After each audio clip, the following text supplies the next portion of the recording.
Hello everyone, I am possible class में आप सभी का स्वागत है।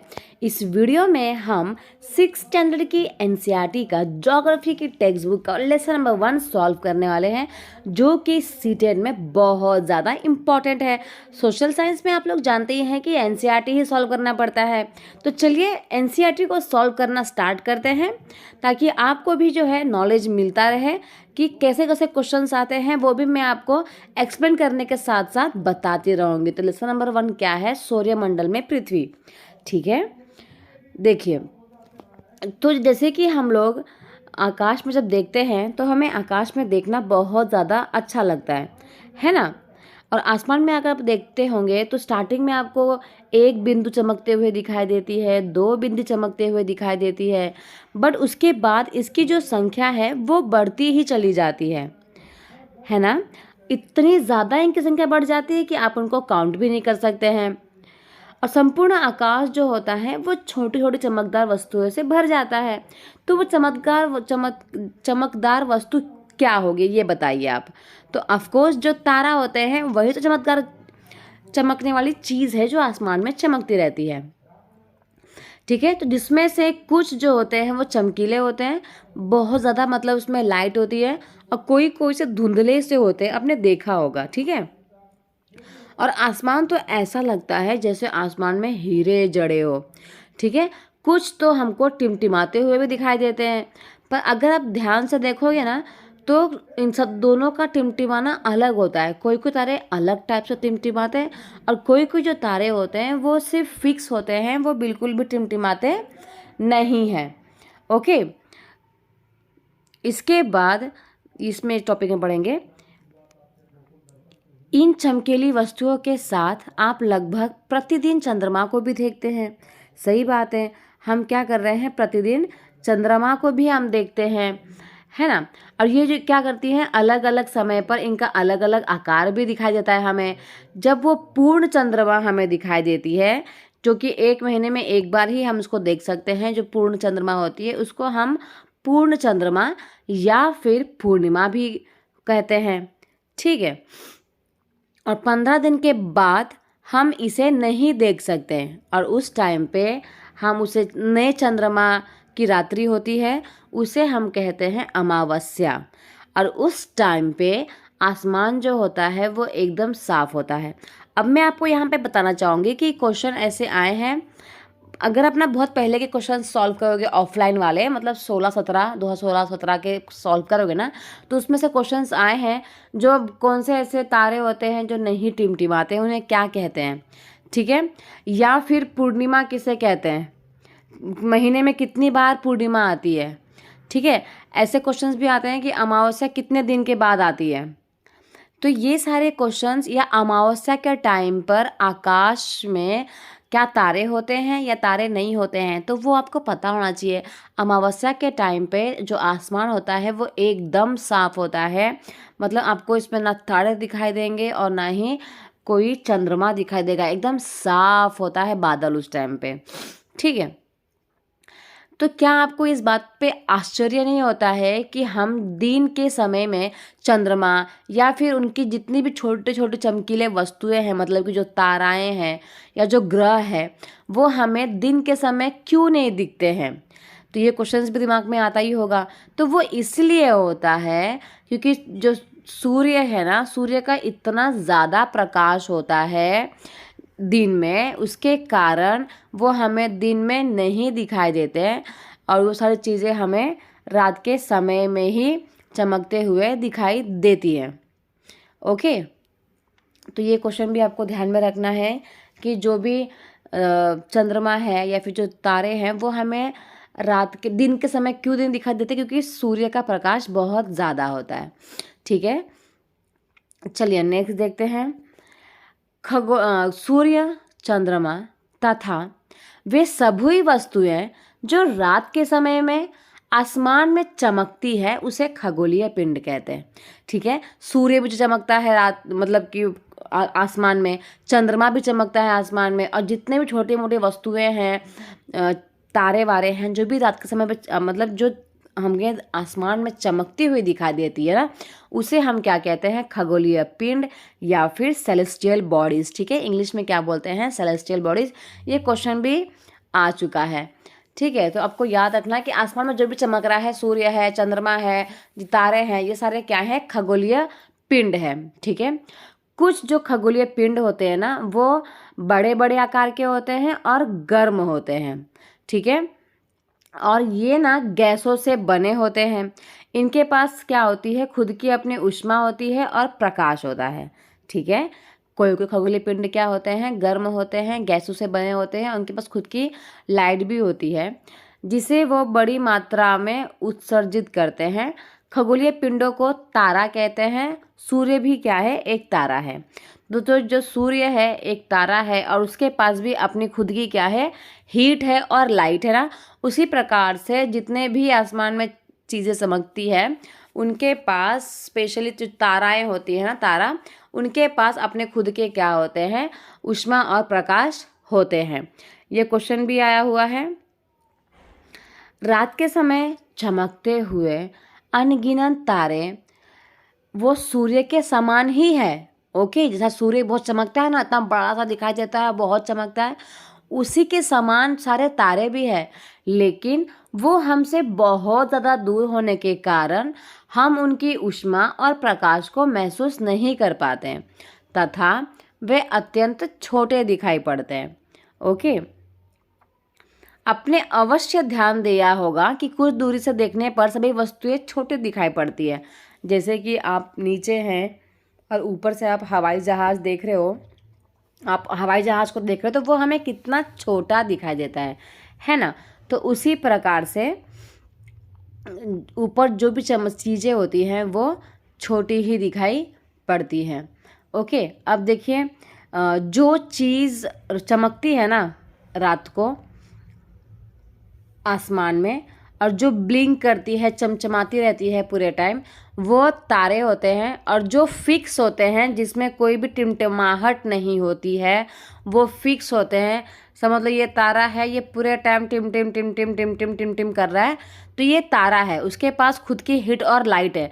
पर ऐसे भी स्टार्स होते हैं, आपने देखा होगा, ऐसा राउंड होगा, ठीक है, वो फिक्स रहते हैं।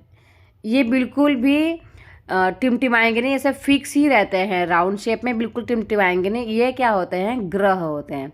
ठीक है, तो जो ग्रह होते हैं ना, उनके पास खुद की अपनी हीट और लाइट नहीं होती है, दिया हुआ है, उसको हम लोग पढ़ेंगे। चलिए अब नेक्स्ट देखते हैं। रात्रि में आसमान की ओर देखते समय तारों के हमें बहुत सारे विभिन्न विभिन्न समूह दिखाई देते हैं। ठीक है, और वो समूह कुछ आकृतियाँ बनाती हुई दिखाई देती है। कुछ डिफरेंट आपको आकृतियाँ दिखाई देगी। फॉर एग्जांपल, ये 3 तारे ऐसे होते हैं, वो आपने हमेशा साथ में 3 तारों को देखा होगा। ठीक है, उसको बोलते हैं नक्षत्र मंडल। क्या बोलते हैं, नक्षत्र मंडल, मतलब कि कॉन्स्टेलेशन। इंग्लिश में क्या बोलते हैं, कॉन्स्टेलेशन है। हिंदी में क्या कहा जाता है इसे, नक्षत्र मंडल। ठीक है, नक्षत्र मंडल में उर्सा मेजर और बिग बियर एक नक्षत्र मंडल है। ठीक है, और बहुत आसानी से पहचानने वाला एक नक्षत्र मंडल है जिसका नाम है सप्तऋषि। ठीक है, ये 7 तारों का समूह होता है। ये भी क्वेश्चन में आया था कि सप्तऋषि तारा की पहचान क्या है या फिर वो क्या होते हैं, तो वो 7 तारों का समूह होता है। ठीक है, और आप इस वीडियो को देख के या फिर इस पिक्चर को देख के आराम से पहचान सकते हैं। ठीक है, इसमें देखो 7 तारा है, ये रहा 7 तारे, 1 2 3 4 5 6 7। तो आप क्या कर सकते हो, ये सप्तऋषि के हेल्प से ध्रुव तारा को आसानी से देख सकते हो। ठीक है, जैसे कि ये लड़की देख रही है, सेम आप भी वैसे देख सकते हैं। ठीक है, चलो नहीं, अपने परिवार या पड़ोस में किसी बड़े व्यक्ति से कहिए कि वो आपको आसमान में और अधिक तारों और ग्रहों का नक्षत्र मंडलों को दिखाए।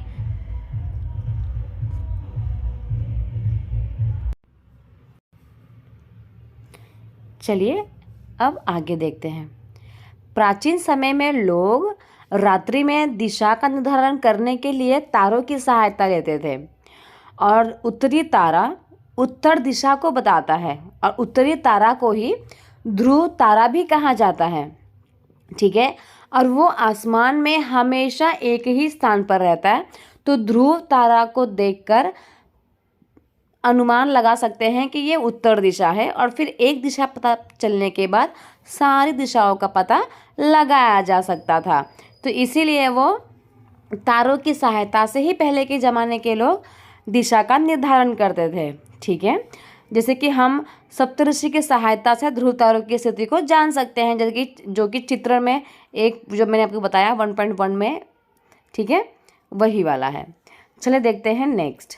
कुछ खगोलीय पिंड में अपना खुद की प्रकाश और ऊष्मा नहीं होती है, वे तारों के प्रकाश से प्रकाशित होते हैं, इसे पिंड ग्रह कहलाते हैं। ऐसे पिंड ग्रह कहलाते हैं। जैसे कि मैंने आपको पहले ही बता दिया था ना कि आसमान में कोई कोई चीज़ लाइट तो करती है, ठीक है, ऐसे लाइट तो होगा इसके अंदर, पर वो ज़्यादा वो मतलब उसमें ना वो नहीं होती है, टिमटिमाहट भी नहीं होती है, तो उनके पास खुद का क्या होता है, प्रकाश नहीं होता है, ठीक है। वो तारों के प्रकाश से ही चमकते हैं और उसे हम क्या कहते हैं, ग्रह कहते हैं, मतलब कि प्लैनेट्स कहते हैं। जो प्लैनेट शब्द है ना, वो ग्रीक भाषा के प्लेनाइट शब्द से बना है, ठीक है। किससे आया है, ये क्वेश्चन आया हुआ है, प्लैनेट शब्द किससे कहाँ से आया है, तो ग्रीक भाषा से आया हुआ है, ठीक है। कौन सा शब्द है भाई वो, तो प्लैनेटाई, ठीक है, प्लैनेटाई ये क्वेश्चन आया हुआ है, आप सॉल्व करोगे तो आपको समझ में आ जाएगा, ठीक है। और प्लैनेटाई का अर्थ क्या होता है, तो इसका अर्थ होता है परिभ्रमक करना, अर्थात चारों ओर घूमने वाले, ठीक है। जो परिक्रमा करते हैं उसको क्या कहते हैं, प्लैनेटाई। तो जैसे कि आपको पता ही है कि पृथ्वी जो है जिस पर हम रहते हैं वो क्या है, वो एक ग्रह है, ओके। और यह अपना संपूर्ण प्रकाश और ऊष्मा सूर्य से प्राप्त करती है। जैसे कि हमने पढ़ा कि जो ग्रह होते हैं उनके पास अपनी खुद की लाइट नहीं होती, तो हमारा जो अर्थ है, जो हमारी पृथ्वी है, वो भी तो एक ग्रह है ना, तो उसके पास भी कहाँ से अपनी खुद की लाइट होगी, तो वो सन से लाइट लेती है, ओके। जो पृथ्वी के सबसे ज़्यादा नज़दीक वाला तारा है, याद रखिएगा कि सूर्य भी क्या है, एक तारा है, ठीक है। पृथ्वी को बहुत अधिक दूरी से जैसे चंद्रमा से देखने पर यह चंद्रमा की तरह चमकती हुई प्रतीत होगी। फॉर एग्जाम्पल, हम लोग अर्थ पे रहकर मून को देखते हैं, तो मून हमें कैसा चमकता हुआ दिखाई देता है ना, पर मून के पास भी तो खुद की कोई हीट और लाइट नहीं है, ठीक है। वो भी ताराओं की सहायता और सूर्य की सहायता से ही चमकता है, ओके। चलिए, उसी प्रकार से जो हमारा पृथ्वी है और इसके अलावा जितने भी हमारे 7 ग्रह बचते हैं ना, वो भी सूर्य की रोशनी से ही चमकते हैं, उनके पास भी खुद की कोई रोशनी नहीं है, ठीक है।